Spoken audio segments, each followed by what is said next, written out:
Then the next fourth stage is recording of signals. Right? Recording is done by an instrument known as seismograph. Seismograph is the instrument that is used to record the seismic signals. In ancient times, we had a recorder, something like this, a very simple system, right, wherein there is a pen which is hanging, right, this is a pen, right, which is hanging. The pen is attached to a small disc weight so that it does not oscillate even for blowing wind. Okay. This pen touches a drum. The drum has a clock mechanism. The drum is, this rotating drum is operated by a clock mechanism, right. And on this you have a sheet of paper. This measures the horizontal motion now. Vertical motion, the pen will be something like this. Pen will oscillate as I am showing now, right. This my left hand will be the sheet of paper on which it will mark the vibration. So, here it is vibrating and marking the horizontal motion, but this is a very old instrument, right. This accuracy of this is not sufficient. So, the seismograph's function is, right, just reverse of what we saw in the case of geophones. So, this is the geophone we had seen. What it does, it converts the ground motion into electrical signal, right, whereas the recording unit does the reverse of that. The electrical voltage received by the recording unit is recorded on a paper by converting it into a mechanical signals or as digital recording. Right. The record it makes is obviously proportional to the motion of the seismometer mass. That means, whatever is the vibration received by the geophone, according to that you create a record in the seismograph. In other words, the electrical voltage created by the geophone is proportional to the earth's vibration, which is recorded by the seismograph, right. That is the function of the seismograph. Apart from that, the seismograph also records the time at which shot was fired. We had previously seen, let us say, this is the place of where we are going to explode, right. Here is the guy who is having a blasting, right. This is connected to the explosives. This is the shot point, and the blasting box is also connected to a recording unit, seismograph. The moment the blaster presses the button, it triggers the blast. It fires, right. At the same time, signal is also sent to the seismograph. What for? Only then we know at this time the shock was generated. This is the time at which it has arrived. What we are measuring in seismic methods? In seismic methods, we are going to measure the arrival time of the seismic waves. To know the arrival time, we should know at what time we have created the shock. Only for that purpose, time of shot also is sent to the seismograph. As I had referred earlier, if you use 24-channel geophone system, you need to record all the receivers signal separately. For example, 1, 2, 3, 4. Now imagine we have used 5 geophones. All the signals coming out of the 5 signals, 5 geophones are taken separately to the recording unit, right. This is the recording unit, this is what we have drawn, where the records are made separately for each geophone. That means your recording unit should be capable of recording all these 5 channels, 5 geophones records, right. So, cost of investigation actually increase. If you use 128 or 124 geophone, then you can imagine you need so many number of recorders, so many seismographs are necessary, or the seismograph should be capable of recording all the 24 geophone signals separately. That is what is being done in the during the investigation, right. Further, the signals that are received by the geophone and transmitted to the recording unit, which is the seismograph, sometimes may be very weak, sometimes may be very strong. So, these signals, very strong signals, may enter into seismograph and it may spoil the seismograph itself. Hence, there are some checks and balances. The system will automatically sometimes suppress the signal. So, amplification, filtering as well as suppression will be done, right. Why suppression? Strong signal may go and damage something like a voltage stabilizer, right. I am just crudely telling you for you to remember, right. So, it is something like that. So, very high strong signals will be suppressed, very weak signals will be amplified. That is what is being done by our good voltage stabilizer at our home, right. Voltage stabilizer also filters erratic fluctuations. Our refrigerator or TV does not feel that, though our power supply is erratic. The same is also done for the signals received by the geophone. That means we do sometimes amplification, sometimes some signals are filtered, that is what is suppression, right. This is a big industry actually. This is something like seismic data processing. All these things are done, which is something similar to, right, geophones are connected to the recording system by an electrical cable. That is what I showed you. This picture we took in our IIT campus, right. For every 24 there is one seismograph, and cables can be available to connect many number of geophones, right. As you can see, maybe 10 geophones. So, accordingly the cost of the cable will increase, right, because you imagine if it is 100 geophone cable has to be very stable, right, where it should withstand wear and tear. Within that there are several cores of wires, right.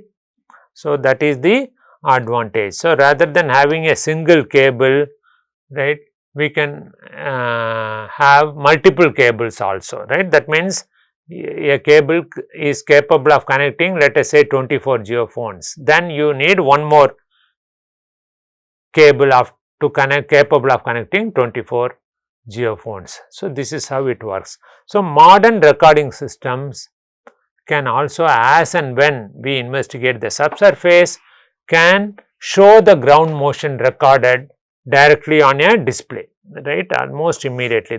Almost immediately you can see how the ground is vibrating with the signals received by different geophones on the monitor, right. I will show you now. So, ground motion is stored, whatever signal that was transmitted to the seismograph is directly plotted or stored on a digital recording tape. In those days, today they are stored in a disk form or volatile memory form. This is how the data is recorded by the seismic recording systems, which is known as seismograph.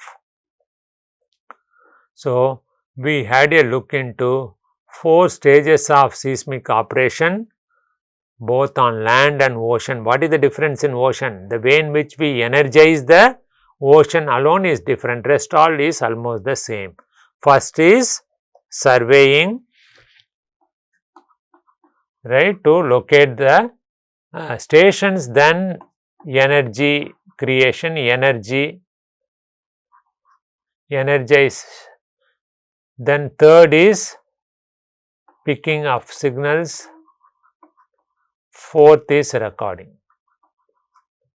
Right, surveying, energizing the ground, picking up of signals, then lastly recording. This is what we have seen.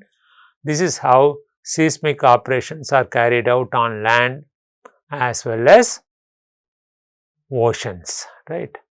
And here you can see the picture of the recording unit, right, everything. So, you see a nice cabin here, but it is actually a truck.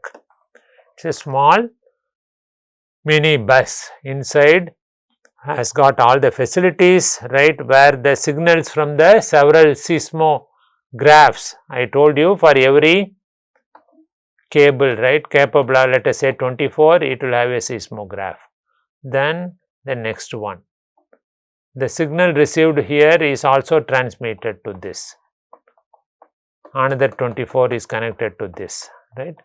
So, ultimately a large cable transfers all the data to this display system, where you can literally see the ground vibration.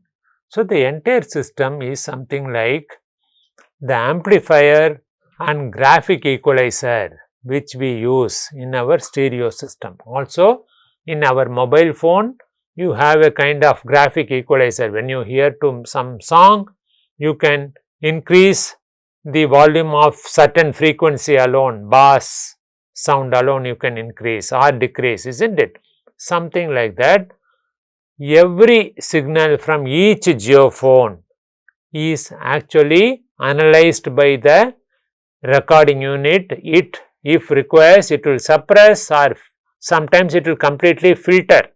Very strong signals it will filter or amplify, and also it will record the raw signals, right. So, this is how the recording is done, right. So, sometimes the signals are amplified, right, and recorded in the form of a digital data for processing it later. The computer processing is then done to separate the echoes from other sounds. Echoes are the signals from the earth, and this helps us to separate the echoes from other sounds. And also, computer processing is done to enhance the echoes. It is something like, sometimes we take a picture, we try to improve its quality, isn't it, even in our mobile phone. Something similar to that, we process this signal. Seismic signal processing is a very lucrative job actually, right. So, the signals are enhanced so that we can create some nice pictures, graphical pictures to show the subsurface of the earth, right. And here is the instrument made by this company. It is a standalone seismograph, normally used for geotechnical purpose or to understand the vibration that is created during mining activity, right. Around major mines, what is the vibration the mining activity is getting created, we need to keep a record of that, right. Here you can see it record the vibrations received by different geophones, right. Here these are all the geophone numbers. We may use about, how many are there, maybe about 24 channels. This is a picture of a seismograph. On the previous page, seismograph is outside, but it is a display unit here, and also a recording unit is here inside the wagon. Now, we have collected the data, and the data requires some reduction process. What do we mean by reduction process? The data may have some errors in that. The first may be error due to difference in elevation of the station. Let us imagine ground surface is something like this, right. There is a elevation difference of, let us say, 10 meters. Our geophones would have been kept here 1, 2, 3, 4, 5, 6, 7th geophone, 8, 9, 10, and somewhere there is the short point. Right? This is the short point from where we are energizing the ground. The energy goes in and reaches back to the different geophones. But if you see the topographic configuration which I have drawn here, right, the shock waves will reach number 7 geophone little bit easily. Why? Because geophone number 7 is 10 meters closer to the first interface. Interface is a bedding plane, right? This is one rock type. This, let us say, this is rock type number 2. Here shocks are reaching faster. Why? Because this location is almost 10 meters below the locations of 1 and 1, 2, 3.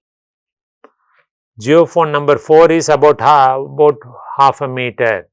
Geophone number 5 is 5 meters, 6 meters below this line. That means compared to 1 and 2, 3, 5 is about 5 meters lower elevation. This is about 8 meters, isn't it, approximately? So, we need to carry out a correction to get rid of this error. Right? How are we doing the correction?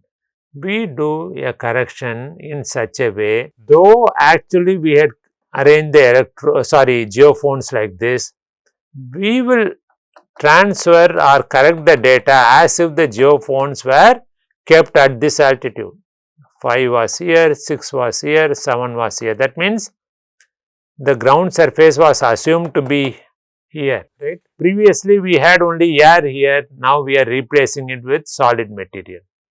How can we do that? We can estimate the velocity of layer 1 because we would have received direct rays here from the short point.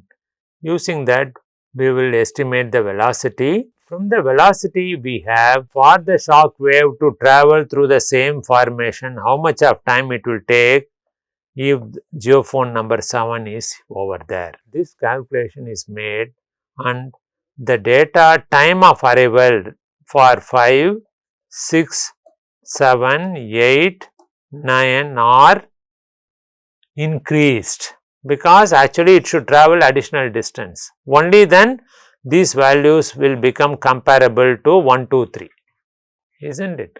So, this is what is known as elevation correction. Something similar to this we had seen under gravity method also. Hope you can recollect, right? So, this is what is elevation correction. That means, after you carry out the elevation correction, we have corrected the arrival times of all the geophones as if all the geophones we have deployed for a particular survey are all kept at the same elevation. Okay. So, that is what is elevation correction. Then, what is weathering correction? It is also somewhat similar to elevation correction. Imagine this is the ground surface, this is the first interface, right? These are massive rocks. This is regolith or soil, right? Now, from the surface, thickness of the weathered layer vary very much. Our focus of investigation is greater depths. We are investigating what is the rock type at 100 meters, 200 meters below the ground surface. In such a scenario, the thickness of weathered layer actually affects our readings, recordings, right? Not recording, the arrival time which we have measured is very much affected by the thickness of the weathered layer. So, in order to get rid of this impact, we want to correct the arrival times as if the thickness of the weathered layer is uniform everywhere. Such a correction is known as weathering correction, right? How do we do that? We change the actual thickness of weathered layer as if the weathered layer thickness is uniform. Only then we will be able to understand the anomalous body present below the surface of the earth beyond this depth, right. So, these are the two corrections applied to the data collected at the end of the seismic survey. But many times we may not be applying this because of the fact we relatively choose a terrain which is comparatively flat. So, we need not carry out elevation correction. If our depth of investigation is only up to the first interface, our aim itself is to understand the variation in the thickness of weathering. In such a case, there is no need to apply weathering correction, isn't it? And if your depth of investigation is 3 or 4 kilometers below the surface, in that case also, few meters difference in the thickness of weathering is not going to matter very much. So, many times though these are some data correction techniques, many times we do not apply these corrections, right. So, in this lecture what all we had seen, right, in seismic methods initially we had seen what is seismic method, right, what is the definition of seismic method, right, what is the definition of seismic method. Seismic methods are performed at the surface of the earth by transmitting shock waves to understand the response of the subsurface, explore about the subsurface of the earth. How are we exploring? The seismic waves travel in different velocities in different rock types. The wave velocity is controlled by the elastic constant. So, we had a brief look into 4 different elastic constants.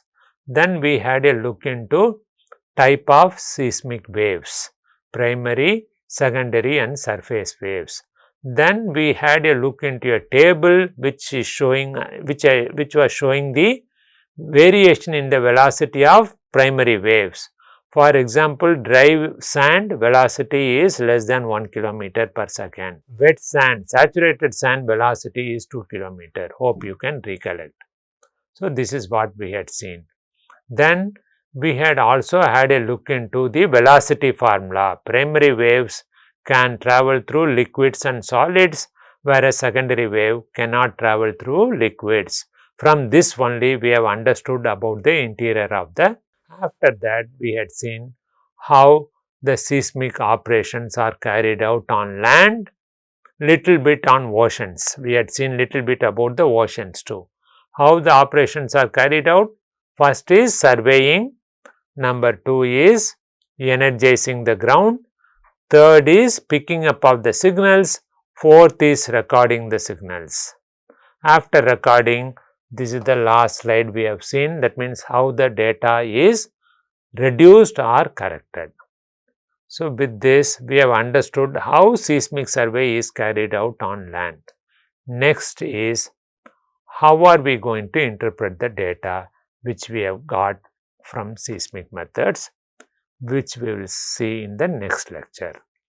Thank you.